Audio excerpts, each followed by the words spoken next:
Good evening and welcome in to the Wild Sports Show. To the left of your screen is Pops, and I am QMP. We are your favorite father-son duo talking sports. Now, today's show, we got a few things that we're going to discuss about the Cowboys off season, how they're looking so far. We're going to also talk about some things going on around the league, and we're going to also talk NFL Combine. So, NFL, even though the actual season is over, NFL business never stops. So it's NFL's 365. So glad to have y'all in with us. Be sure to like, share, and subscribe. And just know that we're on any and all platforms. So whatever your favorite podcast platform is, we're there. So again, be sure to like, share, and subscribe. What's going on, Pops? You ready to talk to the people? Yeah, I'm glad to see him again. I hope that they are having a good week so far. But we need to get into this thing and see what the Cowboys are going to do. We know exactly what they could do and should do. But we're going to go into this thing and see what's going to take place. And we'll see how they come out after it's all over with. Yes, sir. So first up, we're going to talk about, Cowboys off-season outlook so far. So right now, we're looking at a notable signing. I'm sorry, not a notable signing, but we're going to look at the actual coaching staff, the finalized coaching staff for the Cowboys. As you can see there's a lot of first year not head coaches, but first year coaches, as we'll see on that list, y'all. So the Cowboys did finalize their coaching staff, as we can see here. So there's a lot of first year guys on here, which means change. So Pops, looking at the list, give me your thoughts on that, sir. Well, the one thing I agree with is, like you said, it's a bunch of new guys on the roster there. And what that tells me is that the guys that got too comfortable this last season, they'll have to either produce or do more than what they've done because these coaches are going to expect more out of them because they've never really seen them in a sense on the practice field. So, and the one thing I'm glad of is the idea of the defense. And I really am looking forward to that because of the fact of how bad our defense was. And hopefully these new guys will help us to perfect that defense to where we can at least make the playoffs. Yeah, yeah. So it's a good looking staff that they've assembled, and as we kind of discussed in last week's show, is as long as Brian Schottenheimer, Queen of Conversations, chiming in, appreciate you, Lord. We about to start Super Bowl talk now. Laugh a lot. Nah, we ain't doing that. We ain't doing that. We not gonna go there. Me and Pops are not going that route at all. We never will, unless it's truly significant things that we're seeing that says we can actually go there. But nah, we are realistic fans here, and we not going that route. But you tried it though. But as I was saying, as long as this is, a staff that Brian Schottenheimer has assembled, this is all him, then again, with what he did with Clayton Adams, bringing him on board, and we saw the difference he made with the offense, the running game. And again, if Brian Schottenheimer is bringing in all these coaches, then that spells good things, just based on his track record with these coaches that he's brought in. So the hope is that there will be synergy here, and that with these new guys being fused in, that we'll see some good things happening from here. Now, again, with new coaching staff means that there's going to be some growing pains. As we talked about with Christian Parker being a new DC defensive coordinator for the Cowboys, there's going to be some growing pains, not just with the defense coordinator, but just with all these first year guys, implementing their styles, their cultures, their things of that nature. There's going to be some things that the players are going to have to get used to. And that means that we're going to see some change with the players as well, Pops. And also, one thing to keep in mind is that when you have these coaches that are coming on board, keep in mind what colleges they come from, where they coached, where they went to school, things of that nature. Mm-hmm. That could bode well in regards to the players they bring in through the draft. Meaning, if there's some Georgia guys, they're going to bring in some Georgia players, which we've rarely done for a while. So it's just a matter of keeping that in mind about these coaches that are coming from these different schools. Let's look at that when it comes to the draft because there's going to be some synergy there. What's your final thoughts on this coaching staff, Pops? Well, like I said again, I know we look at everything and we look at all of the coaches and all of that. Uh, and I'm still stuck on the fact that I need to see all this in action, and then I can actually give an opinion about all of it. But so far, like I still say again, it's all good, and I love the people that have been placed in certain places or whatever, and positions rather. And I'm just I'm withholding judgment right now, and we'll see what takes place. Right? I respect that, Pops. I respect it because we got to see them in action. We got to see them actually, putting in work and seeing what it produces on the field. So I'm Yeah. there with you. All right. So now, y'all, we're gonna move on to some notable roster moves that have occurred with the Cowboys. Number one being the release of Logan Wilson. So we Boy, acquired this gentleman from the Cincinnati Bengals for a seventh round pick, and a significant, seventh round pick because he only played in 7 games and really didn't contribute as much as we thought he would, Pop. uh-huh. But it is what it is. At the end of the day, he didn't produce as much as he should have. So it is what it is. So he is now no longer a part of the Cowboys organization. So we pretty much wasted a seventh round pick by acquiring a gentleman because he's no longer on the team. So what's your thoughts on us getting rid of Logan Wilson, Pop? Well, uh, the coaches are get made the choices, and then again, like I said, you won't even find out what the actual well, let's see, if it was a mistake. And if it was a mistake, well, then it'll show up in the season or whatever. But right now, we'll say, okay, we'll go along with that for right now. And then when the season starts, if we see some things that don't develop or whatever, then we'll go from there and see where we go further down the line. Yeah. And I'm looking at it from a standpoint of, like I said, we did waste a seventh round pick, but in the seventh round, there are a lot of compensatory picks that we do receive, based on, players that left the team, things of that nature. So we could recoup that. So it's not as bad as, you know, people can make it out to be because we could recoup some seventh round picks, late round picks. But Right, again, right, we traded for a person that we thought, a player that we thought would contribute, and that wasn't the case. right. So goodbye, Logan Wilson. It was fun for the 7 games that lasted, but we'll be seeing you. Hopefully, you're landing your Right. feet somewhere else in the league this off season or during the season. All right, so the next notable roster move was the signing of Javonte Check Williams. the cookies. So Javonte Williams, which was quite a surprise, honestly, in regards to him being signed as early as it happened. I really did not expect it at all. I really did not expect that to happen as quickly as it did because, as we know, Pops, the Cowboys really drag their feet when it comes to signing players.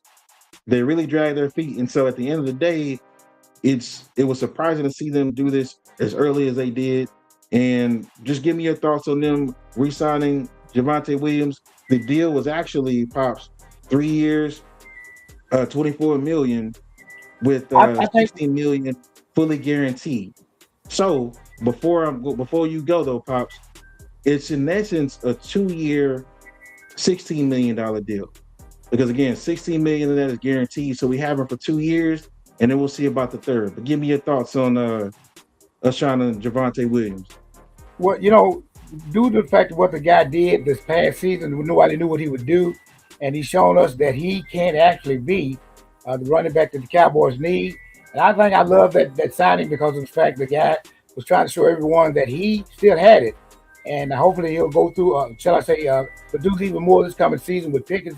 Hopefully that will take place with him, but they'll have a little bit more potent offense if they have him.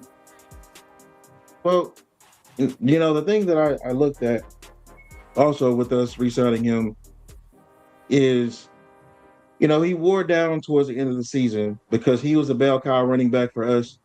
But that was the real reason why he was worn down is because Jaden Blue didn't produce as much as was expected.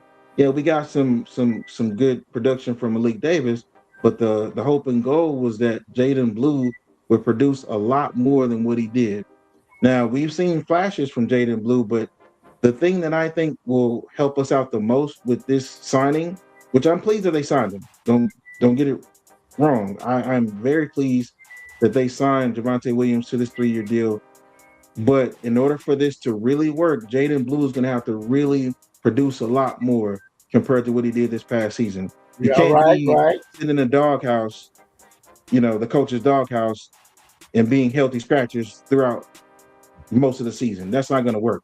If this right, signing is right, going to right, really right. produce, if it's going to produce, Jaden Blue's going to have to produce. Even Phil Maffa, the late round pick that they got, he's going to have to produce. And maybe Malik Davis, he's going to do his thing as well. But Jaden Blue is the key here. I think if he produces, then this signing is going to be a very good one for us. I believe it's going to turn out to be that in the long run because we're not going to have him worn down because he's going to be able to be spelled throughout the season. Right.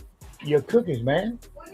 So that's the main thing to keep in mind Here go your is that it cookies. will produce as long as Jaden Blue produces well. Um, so the next thing that we're going to talk about is, and we don't have a pick for this, but the George Pickens situation, pops. You touched on this a bit, but give me your thoughts on what should be done with George Pickens, and I'll give you mine. Okay, well, I think first of all, I don't have a problem with them signing him to a franchise tag because I've been told that sometimes players get a long term contract and they don't actually act as shall I say perform as like they did before they got the contract. So I like the franchise tag so let us know either the on the field or off the field or whatever actions what they'll do as far as his character and all of that. And if he produced just as much as he did this with this franchise tag. People have been saying, well, everybody he wants to kind of act real good right now, but if they sign him to a multi-year contract, then they may be sorry for that. So I like to see him to do that 1 year contract. So you're saying put the franchise tag on him. That's correct. Okay. So the main thing that people now, maybe I just haven't been watching enough shows, but or not up to date on what they're saying on these shows, but from what I can see, no one's talking about the fact that George Pickens has the exact same agent as Michael Parsons. So with that being the case, that kind of makes things difficult when Wow. it comes to them signing him, because at the end of the day, we see where Michael Parsons is. Michael Parsons is no longer a Dallas Cowboy. So I like to have them sign George Pickens as well. Now, I would like it to be maybe a 3 or 4 year deal. That's just my take on it. But just overall, pops, my issue with this situation in general is the fact that we both know how things can go when the Cowboys are trying to sign players. That's why I said I'm pleasantly surprised that they signed Javonte Williams as early as they did. But the thing with the Cowboys is that they end up overpaying for the player. They wind up making the player mad, and then the situation typically will end up in a holdout or what's now deemed a popular hold in. So make a decision. But I think if they do franchise him, I think he should, play on that as Dak has done, you know, for 2 years.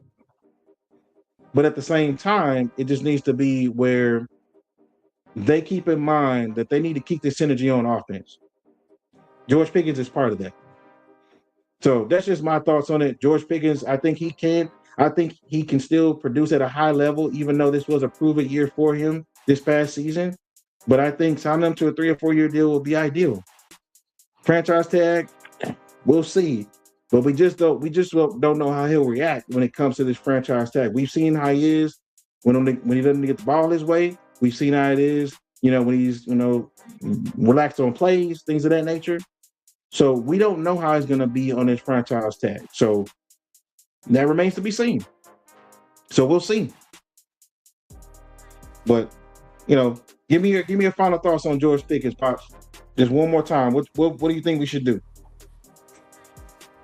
What you just kind of hit on. I hope he doesn't do like you just said. You know how his reaction is, and I'm still thinking about if he was who he was supposed to be when he was in Pittsburgh, why Tomlin let him go. And so until we have him with us for a few moments, or not moments, rather shall I say, uh, uh, a few games or whatever like that, if he does do a franchise tag and see how he responds to that, then we'll know. But I still have the jury's still out on the fact that the guys off the field antics or whatever. But I just still wonder why Tomlin let him go and didn't want to sign him to a contract in Pittsburgh. And then, see, we don't have a pick for this one either, guys. But Brandon Aubrey, pops. Before the show, you and I were kind of touching on this. But Brandon Aubrey, our all-world kicker, all-pro kicker, Pro Bowl kicker. Well, he's one of the free agents that the Cowboys need to re-sign as well. But guess what he's doing? He's not okay. He and his agent are not okay with getting what the top kicker is making right now, which is I believe $6.4 million. He's asking for an upwards of $10 million per year for a kicker. I honestly, the guy's a weapon. I'll say that he is a weapon for sure. He can give you 3 points easy. You cross midfield, bam, you're in field goal range. But $10 million a year for a kicker, though? Really? Your thought, Pop? Well, I kind of like you on that, and I think he does have a little bit of leverage, but then to it again, like you said, $10 million per kicker.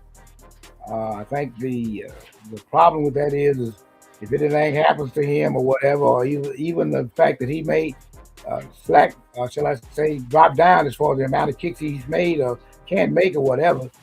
So I think they're going to have to drag this one out and see how they come out with it because, like I said, that is a lot of money to place on the kickers.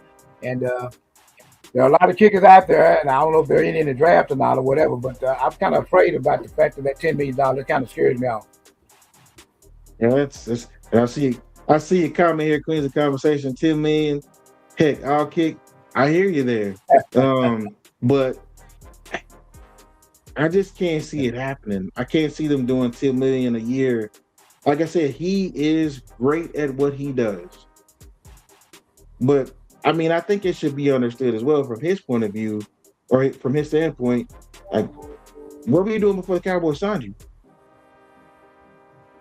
What were you doing before they signed you?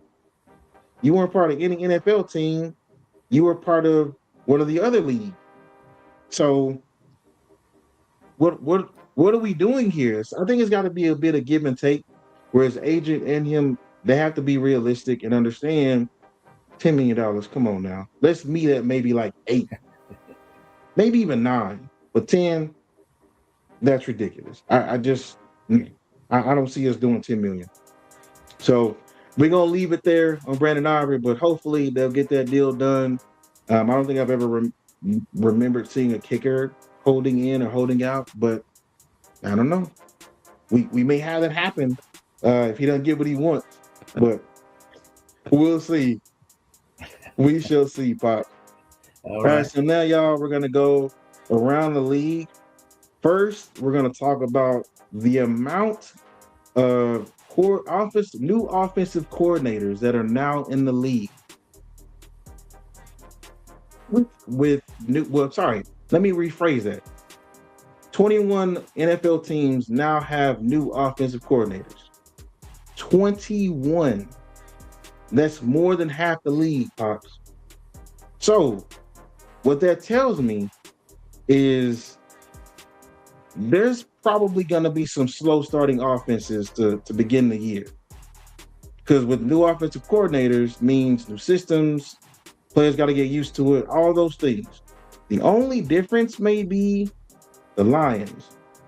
Because they keep, bringing people, they keep promoting people from within. So the only difference would be, and I'll say the Chiefs as well with Eric Bieniemy. I don't think they'll have any fall off. But look at all the others. All the others. Like I said, Eric Bieniemy, Drew Petzing for the Lions. I think they're gonna probably start the quickest, but everybody else, we're gonna see some drop offs. So I don't know, Pops. That's what I'm thinking. What are you thinking about all these new offensive coordinators in the league? The really one that kind of pops out to me is I want to see what Buffalo is going to do, doing the fact that the offensive coordinator was actually promoted up, and so I really think that I want to see how they actually join each other and trying to keep our guy, the quarterback, shall I say, on the same page. Because, like I said, it shouldn't change too much. But since he's been promoted on up to the head coach or whatever, I just want to see would it operate the same way or whatever, or will he still call the plays? Do you got the one who they have now? Will he call the plays, or will the head coach call the plays, and then leave it at that? And that's really my only question about anything on this list because, like you said, it's going to take a minute or two for everybody, the linemen and all of them, offensive linemen rather, to figure out what they need to do in the jail together. Because the fact that is, some of them don't even know what they're going to go up against, or should I say, even the draft choices and all of the people that they have that may come out of the draft. The older players, they have to understand the game and see if they can understand what the new offensive coordinators are going to do. So it will, like you said, take some time. Hope it takes a long time. So by that time, the Cowboys they'll be in pretty good shape. It's a crazy amount. The number is mind boggling. I don't It think I've is. ever seen it to where it's been that many new offensive coordinators for teams. That's insane. It is. 21. Like I said, it's more than half the league. So we'll see. But again, it's going to be some slow starting offenses. I really do see that with having so much change. Like I said, mark my words, the only two teams that I think will start fast are going to be the Chiefs and the Lions because Eric Bieniemy's been there, as you know, and Drew Petzing was brought through that system. Well, there might be some nuances, some little changes here and there. I think they'll be the ones starting fast compared to all the others. I got So, a question. I got a question. yes, sir. Yes, Since you sir. said that about starting fast, since we have our head coach and he's already the offensive coordinator, and I told you about Buffalo, then we ought to be fast out of the gate then because we don't have to figure out anything else, and the players know what they need to do. No, agreed. I completely agree. Our flick chick, welcome in. Yeah, see, I gave the team that wears red love. See, I'm glad you were able to hear that. So, yes, I did say the Chiefs are going to start fast. So, appreciate the love. Appreciate the tuning in. Come on, Chiefs. We'll see. You know what I'm saying? We'll see. We'll see how things go. Now, the main thing is, though, I got a little caveat for you, though, hard flick chick. You got to hope your quarterback comes back healthy, quick, because he's trying to come back, start of the season, but we'll see. I don't know. I'm only saying they're going to start fast because of the fact that they got offensive coordinator has been there before. But if their quarterback comes back as quickly as he's trying to, but not too fast though, because you don't want him to re-injure himself. Just saying. And Horror Flick Chick is chiming in again. I hope everybody comes back healthy. Understood. I do. I do too. I do too. Because I will tell you, and I know Pops agrees with this as well. What we always want to see is every team at full strength, 100% full strength, because we want to see exactly how everyone matches up with everyone playing, not, backup QB or whatever, everybody at 100% so we can truly see how these teams match up against one another. Have a full 100% gauge of how they match up with one another. So I'm going to move on, Pops. There was something called the Teddy Bridgewater Act that was passed by the Florida Senate, and it ties to the NFL because of the fact that Teddy Bridgewater it still is a quarterback in the league. Has played for a number of teams, and he's a coach of a Florida high school team.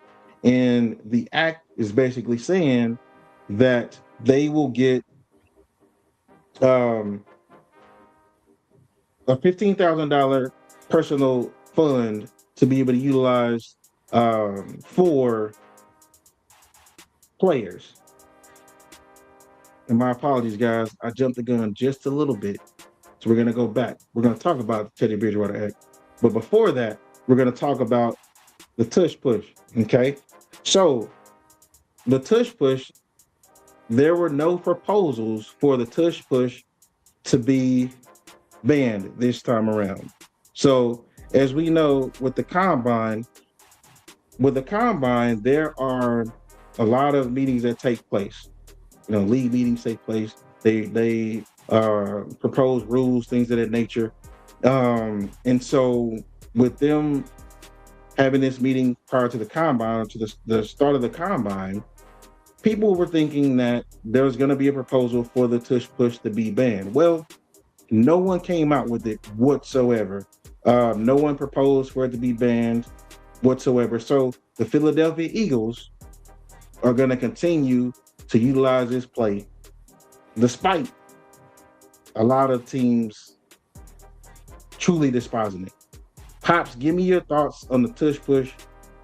And do you think it should be banned?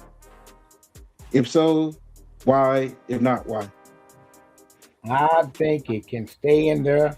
It's really similar to just a quarterback sneak, but the only difference is you have about 4 or 5 linemen or whatever that are lined up behind the quarterback or whatever, and they have to push it more or less. But like I still say, it's basically just again a quarterback sneak, and the teams that I think that don't want it in there are the ones that get beat by it.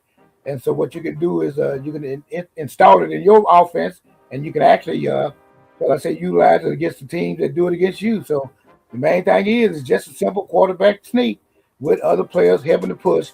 And again, if your defense is strong enough and your offense is strong enough, you don't have to worry about that. But I'd like for it to stay there. It kind of adds a lot of fun to the game. Okay. Okay. So, for me, I'm like you. Look, it's a play that isn't going anywhere. So stop it. There are teams that have stopped the play for sure. So, you know, they can it can be stopped. Now, we know how many times it hasn't been stopped, because we know if it's third and one, third and inches, fourth and one, fourth and inches, we know what the Eagles are gonna do. We have no doubt about that. That's why the Eagles fans cheer every time it comes up, that number comes up, because they know what play's coming. Same thing at the goal line. I remember seeing them run it 3 times straight, 4 times straight. So if you don't like it, stop it. You know what I mean? Just like they say, when a player score a touchdown, they do all the antics or whatever, like Cam Newton used to do, and all these other players do. So if you don't like the antics I do in the end zone, well, stop you from getting in the end zone. So same thing with the tush push. You don't like the play, stop it. That'll prevent them from running it. So, we'll see. But yeah, again, no team proposed to have it banned, which was surprising because of all the backlash that happened from last year. It's like, oh yeah, it's gonna get banned. Eventually, it's gonna get banned, and then no one offered a proposal. So, I guess they're okay with keeping it in the league. Now, saying that, one of the other leagues, the UFL, as you and I discussed before the show, the UFL has banned this play from their league. So they're no longer going to have the tush push there, but then they're going to also implement you getting awarded 4 points if you make a 60+ yard field goal, which is pretty cool. And the thing is, we know that the NFL has adopted some of the things that the other league has done, the UFL has done, namely the kicking, the kickoffs. How that whole thing was implemented, that came from the UFL.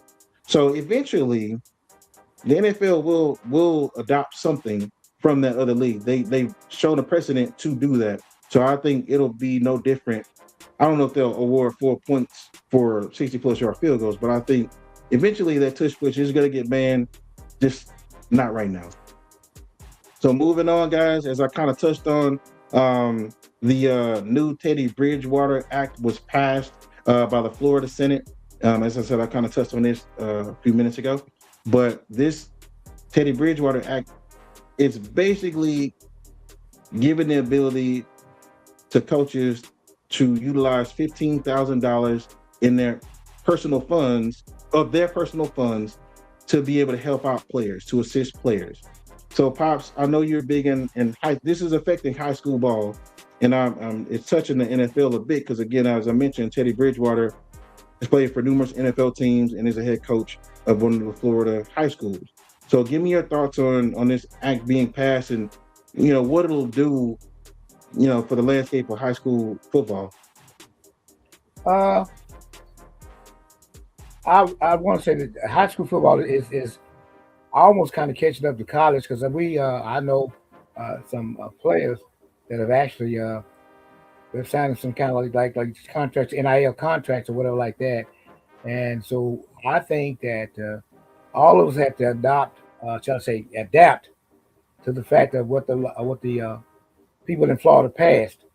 Because the simple fact of it is high school football is going to be changing a lot more as time goes on. Because if you look at high school players and how big and how strong they're getting and all of that and things that could happen to them, I have to actually agree with everything that's taking place in Florida. Yeah. And as you see there, this is for K through 12 coaches. So not just high school, but K through 12 Yeah, to utilize, yeah, these yeah, personal funds. yeah. So um, the reason why this is another big deal is because um, Teddy Bridgewater was suspended for using some of his funds previously, trying to assist his players. And, now they've passed this thing 38 votes to nothing. So, being able to utilize their personal funds to be able to, take care of these players. Because as you know, Pops, again, you're in this. Appreciate you chiming in, Renee. That's cool to help them out. Absolutely. Pops, as I was mentioning, you are in this every day. So you see what these players deal with all the time. Being able to cover food and transportation costs is awesome. You know what I mean? Because we know what some of these kids go through. They may not have, food to eat, be able to get to and from, so this helps out significantly. And like I said, we're kind of touching on this as well because I know you're big into high school sports, and you're in this every day. So I knew this would touch your heart as well to see that something like this has happened Yes, in sir. high school sports. So that's awesome. That is awesome. Um, so we're gonna move on to the next topic, y'all. And it's a sad note, unfortunately. The tragic passing of Rondell Moore, NFL wide receiver, who most recently played for the Minnesota Vikings.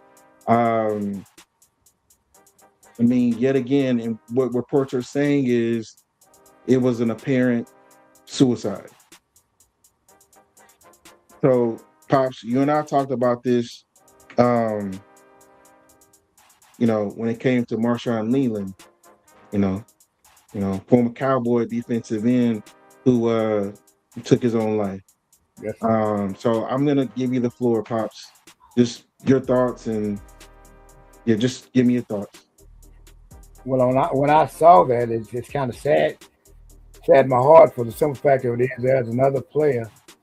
I guess I don't know if he was reaching out to anyone or whatever, but I was hearing some other things about the fact that at one time he was doing pretty good, and then the next thing you know, he kind of hit the rock bottom a little bit, and then I don't think he can actually take that because of the fact that he had a little bit of glamour and glory, and sometimes you don't know what that can do to some of these players because of the fact that they go up so fast and then can come down so fast, and they can't actually take it. I know the NFL has a program where they try to talk to you and see what kind of shape you're in or the life itself once you get in the NFL. But again, it's another tragic situation where a young man, I think, was at the top, and the next thing you know, he's down at the bottom, and I don't think that he could take that. I don't know if his friends kind of knew that or whatever, but I just hate to hear that because the young man, he was so young, and still the fact that he took his life. So hopefully,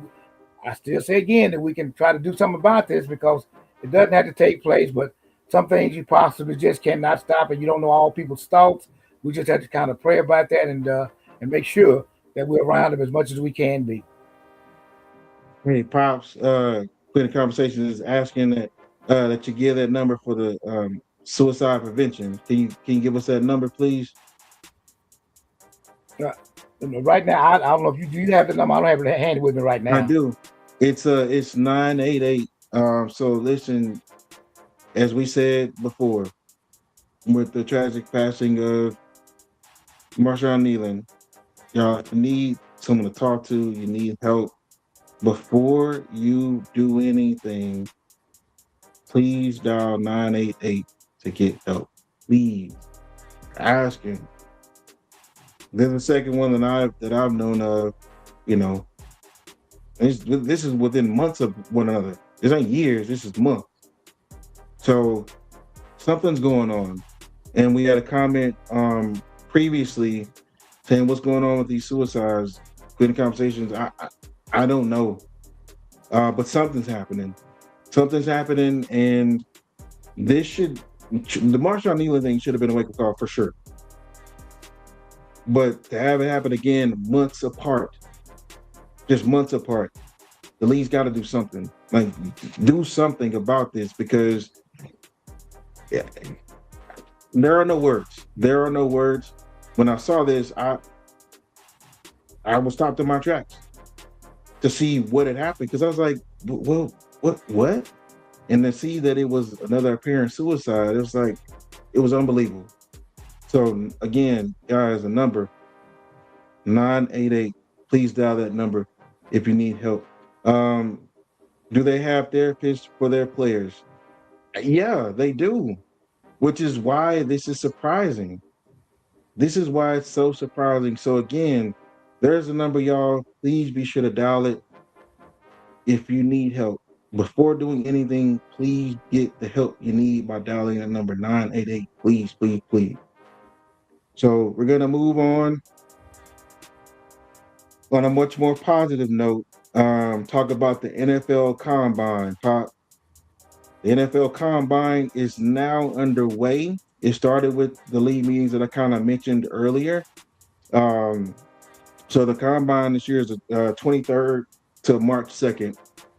As we know, this is where a lot of the trade discussions could happen, you know.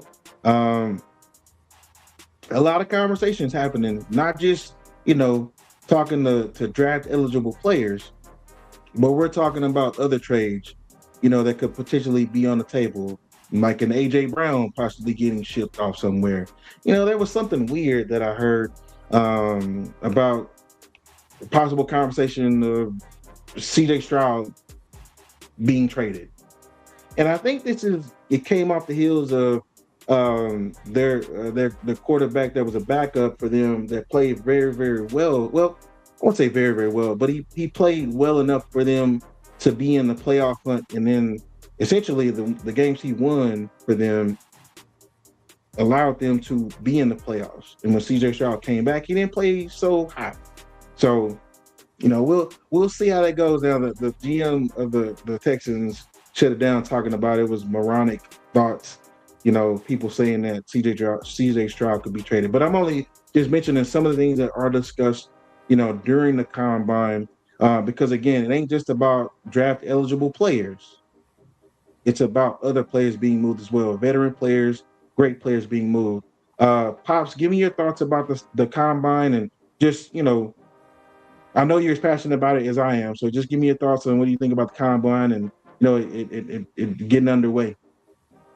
Well, one thing I will say about the combine is this: is that I just really am grateful that the young men that possibly they want to have a career or whatever, that want people to look at them and see that they can fit into the NFL, and shall I say, help other teams to become better, or shall I say, also to help the coaches look better.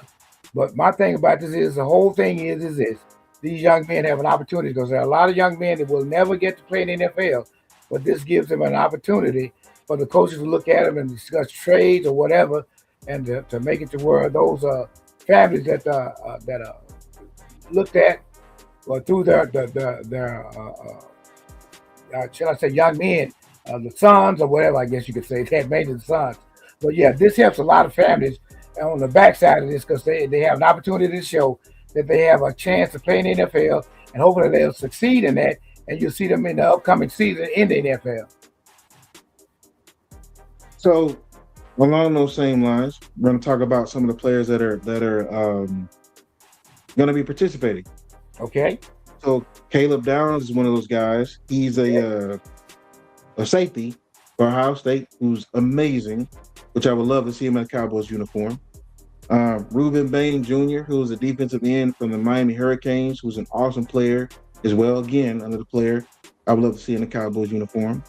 And David Bailey, who's a defensive end for Texas Tech. All these players will look great in Cowboys uniforms. Just saying.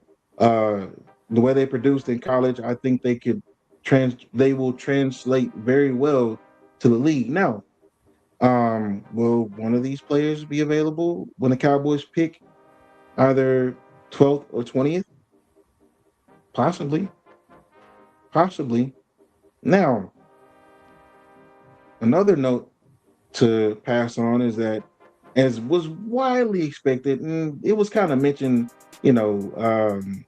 as we've been leading up to the combine, is that Fernando Mendoza, the presumptive number one pick of the draft, going to the Las Vegas Raiders, is not going to throw at the combine.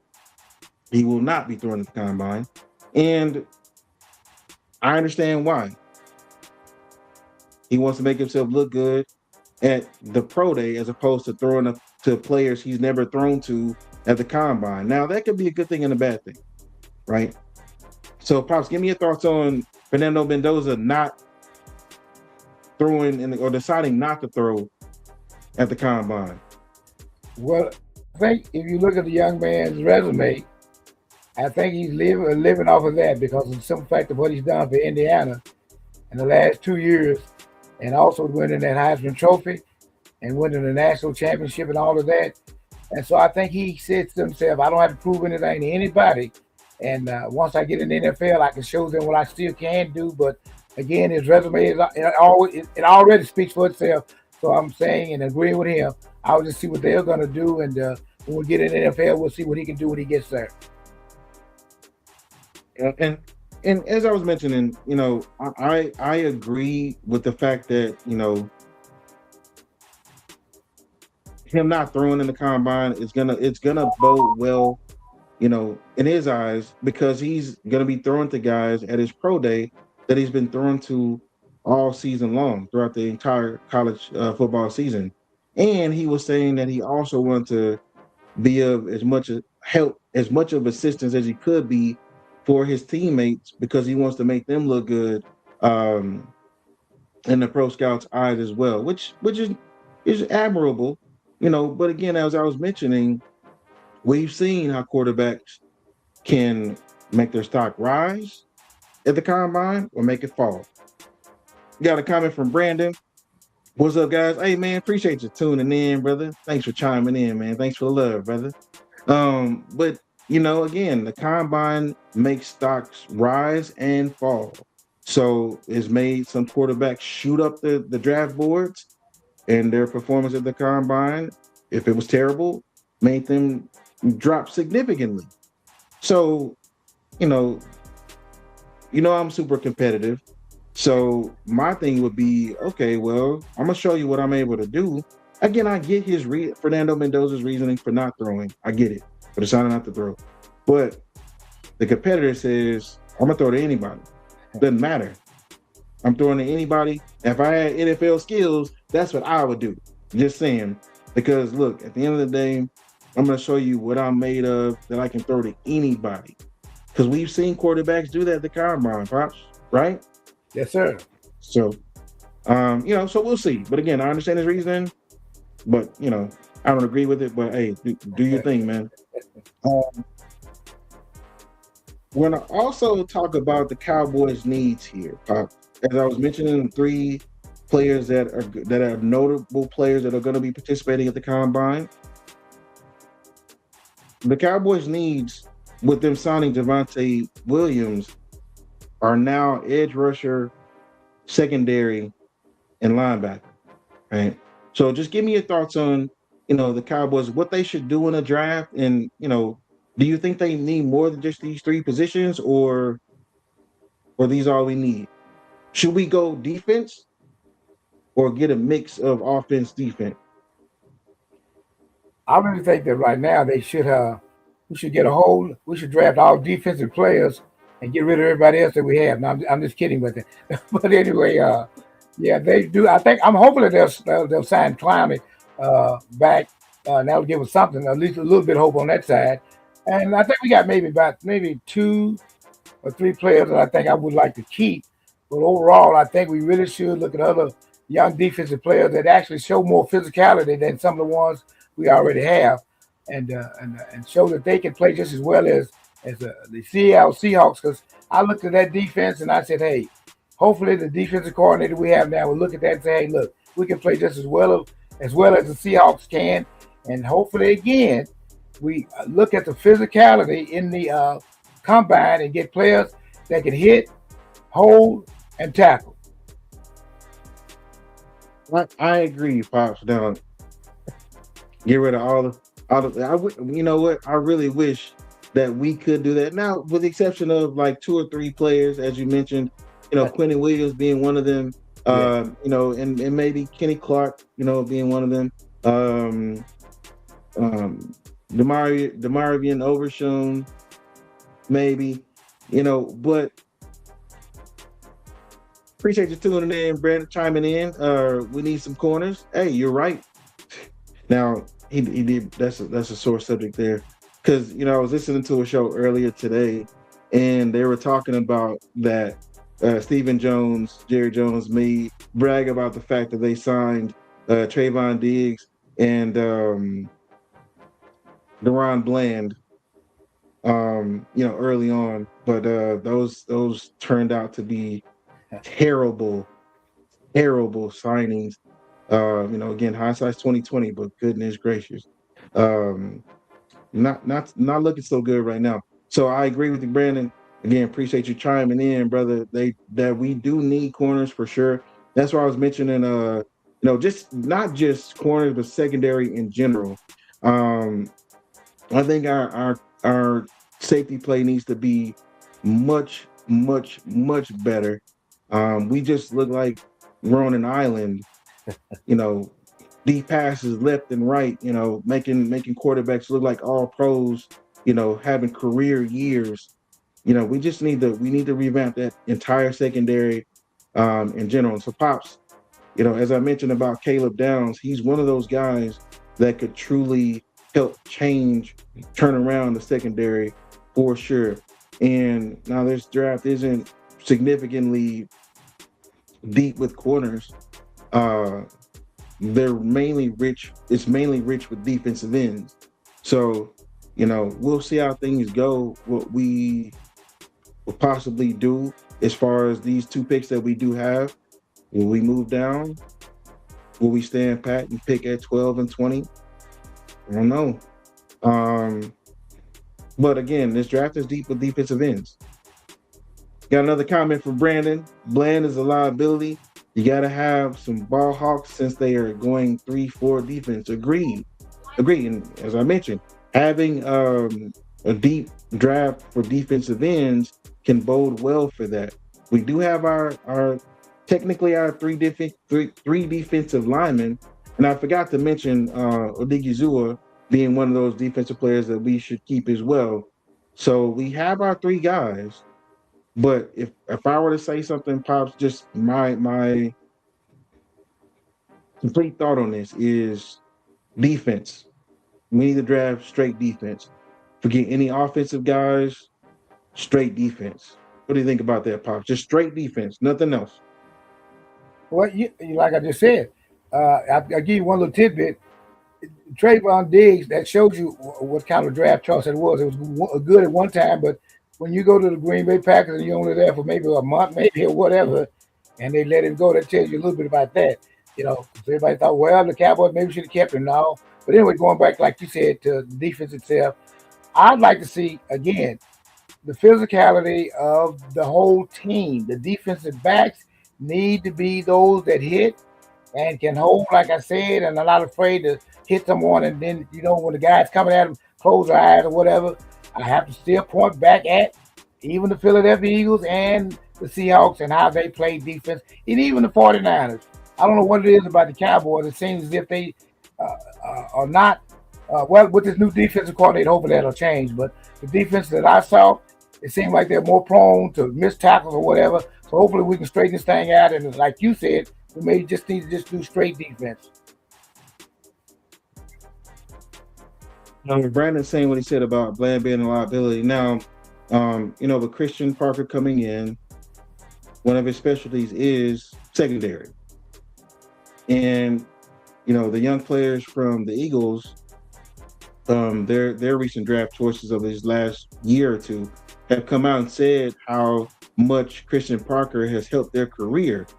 So, Brandon, my question to you is, I know you mentioned Bland as a liability, but do you think that having Christian Parker as our new DC and his specialty being in the secondary, that he could maybe coach them up to play better and maybe have Bland be a much better player compared to what he showed in a totally different defensive scheme? Because me personally, I think I like to see what he's able to do with having a different coach. Because we saw with him having Al Harris, how both Trayvon Diggs and Deron Bland played exceptionally well, and that was the coaching. And then we see where Al Harris is gone, their secondary is playing well as well. So it's partly about the coaching as well. I think you know we should take a wait and see approach with how he can hopefully develop these guys that we currently have and see what they're able to do. You know what I mean? Give them a shot, see if they're able to improve in this defensive scheme, and then kind of go from there. But still, we still need to infuse his defense with some young talent for sure. This draft is right for him. Right, I mean, right for Christian Parker to get whatever he needs to get this defense to, be turned around, in the way he sees it being. You know what I mean? And I got another comment from Brandon.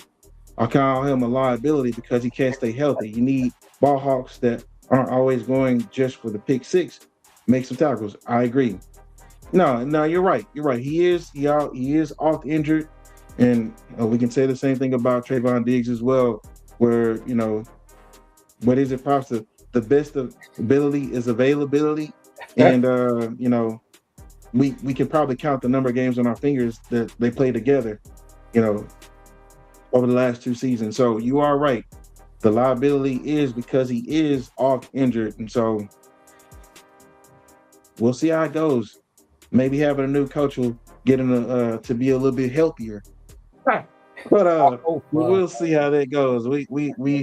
It remains to be seen. But like I said, we'll see, if he's able to improve in this new system. But it wouldn't hurt to draft some corners to turn this thing around, because we gave up way too many big plays last year, and that's unacceptable, which is why we have a new defensive coordinator. So, we'll see, Pops. We'll see how it goes. But, yeah, I think we both agree they need to have a defensive draft. Right. Oh, we got another comment from Brandon. I would cut Siobhan Ravel too. Come on, man. I thought he played pretty decent. When he came back, and because he was coming off a major injury. I thought he played okay. Now I really think that we should see what Siobhan Ravel does in this system with Christian Parker. I really think that he's going to show some things, because he played pretty decent, in Matt Eberflus's system. So I can't say that I agree with you there, but again, wait and see approach when it comes to these corners in general. Because again, if Christian Parker's specialty was not secondary, then we totally be in agreement with one another. But the fact that he is just shows that he may be able to do some things that the other coaches weren't able to. Again, Al Harris made a big difference in the careers of Trayvon Diggs and Deron Bland. So we'll see. Another comment from Brandon: cut the strength and conditioning coaches. They trash. Yo, you know what? I had on the screen earlier in the show when we first started the show about the Cowboys finalizing their coaching staff for this year, and I was looking at that, and their strength and conditioning coaches have been there the longest out of any of the coaches that were on that list. So you might be on to something there, man. I'm just saying you might be on to something there. But y'all, we're gonna end the show going back to what we were talking about earlier. Again, the tragic passing of um, Rondale Moore. Let's put that pic back on the screen, please. Rondale Moore, the tragic passing of this young man, only 25 years old, y'all.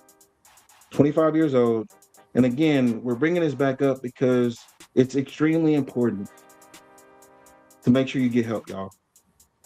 I cannot stress that enough. Pops, I know you feel the same way. Just your final words on this, and talk to the people, Pop. Well, when you look at the picture of this young man, you also have to remember that that's someone's son, and he has a family and all of that, and the family had to deal with this tragedy or whatever. And I don't know if they knew what was taking place or whatever, but somehow or another, we need to make sure that these young men know the NFL is a glorious league, and you can kind of get blindsided by the fact of what things can take place in the NFL, and also the fact that once you get in there, as it was said earlier, to have a class or whatever. I think they do have some classes that you can go to, or that they teach you about that. But again, this is a whole family that has to deal with this. And the young man, I don't know if he concealed it for so long, or had friends that knew or whatever and didn't speak up. But the main thing is you have to understand that the NFL is not the ending of your life, because I know it's glorious and all of that, but we need to make sure if we know anyone else that is out there that is having a problem with the NFL, even in the NBA, anything like that, that we need to make sure we step up. You may not want to mention certain things or whatever, but just kind of check on them and find out what's really going on or whatever. Because again, the main bottom line is this man had a family, and I never thought. And you said you gave the age at that age. There are a lot of people, young men, that are going through a lot of different things this day and time.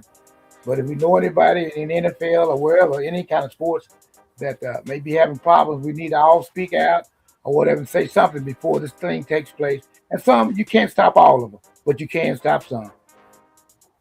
Great, Pops. Well said. And, again, guys, if you need help, the number's there. It's there. Just be sure to dial it before you do anything else. Before you even think to possibly take your own life. Just utilize that number there. There are people that are there that'll be able to assist, and get you out of that mindset. But, you know, again, Pops, the reason we're talking about it is because again, we were hit with this. Dallas Cowboys were hit with this months ago. And again, it happens again. And it's something we're both passionate about, just saying, hey, just get help. Please get help. There's no other way to say it. There's a number there, guys. Please be sure to get help if you need it. It is vitally important to do that before you do anything drastic. But y'all, we're gonna leave it there. We appreciate you all for tuning in. Thank y'all so much for the support. Thank y'all so much for the comments, the love. Once again, as I said to start the show, we're on everywhere. So wherever you catch your favorite, whatever your favorite podcast platform is, be sure to catch us there. Be sure to like, share, and subscribe. Got a comment from Brandon. The teams need mental health counseling for the athletes starting at the high school level. Man, that's a bar right there, brother. You are absolutely right. That needs to be the case. Appreciate that, brother. But again, y'all, thank y'all so much for tuning in. Thank y'all for the comments, for the support. Like, share, subscribe. And until next Wednesday, y'all, peace out.